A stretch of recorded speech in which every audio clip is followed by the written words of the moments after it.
Hello all, welcome back to screen space. ఈ వీడియోలో secret stories Roslin web series review అయితే తెలుసుకుందాం. Recent గానే జియో హాట్స్టార్ లోకి అయితే స్ట్రీమింగ్ వచ్చింది. టోటల్ గా 6 ఎపిసోడ్స్ అయితే స్ట్రీమింగ్ వచ్చాయి. ఈచ్ ఎపిసోడ్ వచ్చేసి మీకు 30 to 35 మినిట్స్ డ్యూరేషన్ అయితే ఉంటుంది. తెలుగులో కూడా అవైలబుల్ గా ఉంది. స్టోరీ ప్లాట్ విషయానికి వచ్చేస్తే మెయిన్ లీడ్ అయిన రోజ్లిన్ అనే ఒక అమ్మాయి, తనకి ఎప్పుడు కూడా కొన్ని డ్రీమ్స్ అయితే వస్తుంటాయి. ఆ డ్రీమ్స్ లో ఒక పర్సన్ అయితే కనిపిస్తూ ఉంటాడు అనమాట, ఒక హాంటెడ్ టైప్ లో. అదే పర్సన్ రియల్ గా తన ఇంటికి గెస్ట్ కింద రావడం అయితే జరుగుద్ది. దాని తర్వాత ఏం జరిగింది, అసలు ఆ డ్రీమ్ లో ఉన్న పర్సన్, గెస్ట్ వచ్చిన పర్సన్ నిజమేనా, అసలు ఏం జరిగింది, వీటి చుట్టూ నడుస్తుంది ఈ సీక్రెట్ స్టోరీస్ రోజ్లిన్ అన్నది.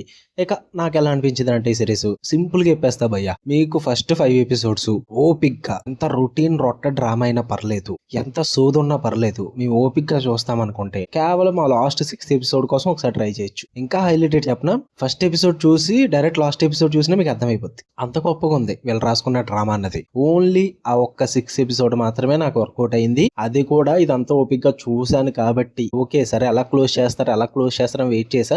ఓకే 6 ఎపిసోడ్ లో క్లోజ్ చేసిన విధానం కొన్ని లాజిక్లు అయితే మిస్ అవుతాయి, కానీ వాళ్ళకున్నంతలో బాగానే మెయింటైన్ చేశారు. సో ఆ 6th ఎపిసోడ్ పరంగా ఆ ట్విస్ట్లు కానీ, ఆ రివిలేషన్స్ కానీ, ఆ క్లోజర్ కానీ ఓకే అనిపించింది అంతే. అంటే ఫస్ట్ ఎపిసోడ్ నుంచి మొదలెడతారు భయ్య, ఆ అమ్మాయికి పీడకల్లో వస్తున్నాయి అంటారు, ఎవరో ఫేస్ చూపిస్తుంటారు, గ్రీన్ ఐస్ అంటారు, అదంటారు ఇదంటారు, సర్లే ఏదో నడుస్తుందిలే అని చెప్పేసి ఓపిక్గా చూసా. సెకండ్ ఎపిసోడ్ వెళ్తుంది, సేమ్ అదే ఉంటుంది.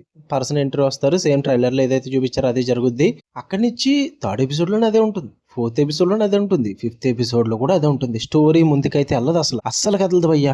అంటే ఏ సీన్ జరిగినా సరే అది కళ కింద అయిపోద్ది, ఇంకెన్ని చూపిస్తారు అలాగా. సో ప్రెడిక్టబుల్ అయిపోయింది అనమాట మొత్తం అంతా కూడా. ఒక సీరియస్ సీక్వెన్స్ ఏమైనా జరిగిందంటే అది ఖచ్చితంగా కళే, తెలిసిపోద్ది మనకి. ఎందుకంటే ఫస్ట్ ఎపిసోడ్ నుంచి 6th ఎపిసోడ్ వరకు అదే చేస్తున్నారు వాళ్ళు, కొత్తగా ఏం చేయట్లేదు. అంటే క్యారెక్టర్స్ కూడా ఒక గీత గీసి ఉంచుతారు అనమాట, ఒక హౌస్ ఆ వ్యాలీ చుట్టూరు అక్కడే ఉంటారు అందరూ, ఫాదర్, మదర్, డాక్టర్ అండ్ ఆ గెస్ట్ క్యారెక్టర్, ఇంకా ఎవరన్నా ఉంటారు 2-3 క్యారెక్టర్స్ ఉన్నాయి. అందరూ వ్యాలీ దగ్గర దొప్పించుకుంటారు, అక్కడి నుంచి వాళ్ళు బయటికి వెళ్ళరు, ఆ స్టోరీ కూడా బయటికి వెళ్తారు. ఇంకెక్కడ ఎక్స్ప్లోర్ చేస్తారా, ఆ లోపల రాసుకున్న డ్రామా ఏమన్నా ఇంట్రెస్టింగ్ గా రాసుకున్నారంటే లేదు.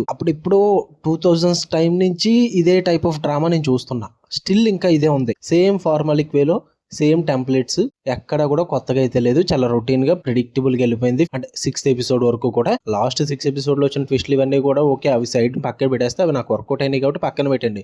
బట్ దాని చుట్టూరు రాసుకున్న డ్రామా ఏంటి లేదు, నాకు వర్కౌట్ అవ్వలేదు. ఆ డ్రామా అనేది నాకైతే నచ్చలేదు అసలు. చాలా బోరింగ్ గా, చాలా నీరసంగా వెళ్ళింది. పర్ఫార్మెన్సెస్ కూడా ఓకే అనిపించే భయ్యా, నాకు అంతగా ఏమీ అనిపించలేదు. ఏమో భయ్యా, నాకు ఈ టైప్ ఆఫ్ కాన్సెప్ట్స్ నాకు అసలు వర్కౌట్ అవ్వవు. లైక్ ఏంటంటే ఒక చిన్నది తీసుకుని దాని చుట్టూరు ఓ డ్రామా సాగదీసి లాస్ట్ లో ఇది అని ఒక పెద్ద ట్విస్ట్ ఇచ్చేస్తారు. నాకు అది అసలు వర్కౌట్ అవ్వదు. స్టార్టింగ్ నుంచి డ్రామాని ఎస్టాబ్లిష్ చేసి, స్టార్టింగ్ నుంచి ఒక సస్పెన్స్ బిల్డ్ చేసి, ఒక థ్రిల్ క్రియేట్ చేసి, అప్పుడు లాస్ట్ లో ఆ ట్విస్ట్ వస్తే అరే భలే క్రియేట్ చేశారు అన్న ఫీల్ అయితే వస్తుంది. బట్ ఇక్కడ అయితే నాకు అలా ఏం అనిపించలేదు. ఇంత సోది చూసి లాస్ట్ లో ట్విస్ట్ ఇచ్చాక సర్లే ఒక ఎపిసోడ్ అన్న ఇంట్రెస్టింగ్ గా చూడనిచ్చారా బాబు అన్న ఫీల్ అయితే వచ్చింది తప్ప ఇంకేం వర్కౌట్ అవ్వలేదు నాకు. చూద్దాం అనుకుంటే ట్రై చేయండి. లైక్ మీరు గనక ఎక్కువగా పెద్ద థ్రిల్లర్స్ చూడడం, ఎక్కువగా వెబ్ సిరీస్ చూడడం, ఇలాగే తెలుగులో వచ్చినప్పుడు అప్పుడప్పుడు చూస్తాము ఫ్యామిలీస్ తో అనుకుంటే ట్రై చేయండి. ఫ్యామిలీ వాచబుల్ కూడా సిరీస్, అడల్ట్ కంటెంట్ అయితే ఏం లేదు. బట్ ఎక్కువ సిరీస్ చూసే ఎక్స్పీరియన్స్ ఉన్న వాళ్ళకి మాత్రం సేమ్ నాకు అనిపించినట్టు అనిపిస్తుంది. సో అది అండర్లైన్ చేసుకోండి, అంతేగాని నీకు చూడడం రాదని మాత్రం అనుకోవద్దు. నా ఎక్స్పీరియన్స్ వేరు. ఈ సిరీస్ లో ఉన్న కాన్సెప్ట్ ఆ రేంజ్ కి అయితే రీచ్ అవ్వలేదు నాకు. సో అందుకే నాకు అంతగా వర్కౌట్ అవ్వలేదు. ఓన్లీ లాస్ట్ ఎపిసోడ్ ఒకటి మాత్రం నచ్చింది అంతే. మీకు కనుక వీడియో నచ్చితే లైక్ చేయండి, షేర్ చేయండి, మీ ఒపీనియన్స్ కూడా కామెంట్ చేయండి. మళ్ళీ నెక్స్ట్ వీడియోలో కలుద్దాం. అంటే లవ్ యూ ఆల్, బై.